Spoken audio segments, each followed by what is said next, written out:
La situation à Gaza actuellement est dramatique. Nous sommes très inquiets pour nos collègues, pour la population gazaouite qui vit actuellement en état de siège. L'armée israélienne a fermé, a coupé l'accès à l'eau, à l'électricité. Les bombardements sont intenses. Actuellement, avec l'ampleur des bombardements, on n'est malheureusement pas en possibilité de garantir la sécurisation de nos structures. C'est ce qui est très très compliqué dans ce contexte-là.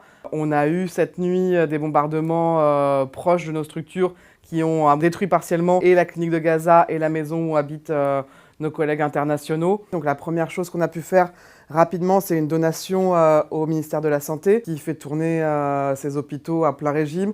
Il y a énormément de blessés. Ce matin, on comptait jusqu'à 3700 blessés, 700 morts environ. Les équipes, là, MSF, essayent de se mobiliser dans la mesure du possible. Les mouvements sont quasiment impossibles vu l'ampleur des bombardements sans précédent selon nos collègues sur place. Ils en ont connu malheureusement des guerres et celle-là dépasse vraiment en termes d'intensité tout ce qu'ils ont pu connaître. Il y a très peu d'accalmie, donc c'est vrai qu'on essaye de voir avec le ministère de la Santé s'ils peuvent nous décharger des patients qu'on pourrait prendre en charge en ambulatoire.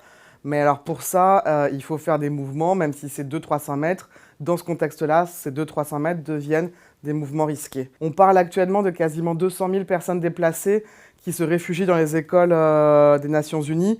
Mais sauf que les écoles ne peuvent pas accueillir ce volume-là.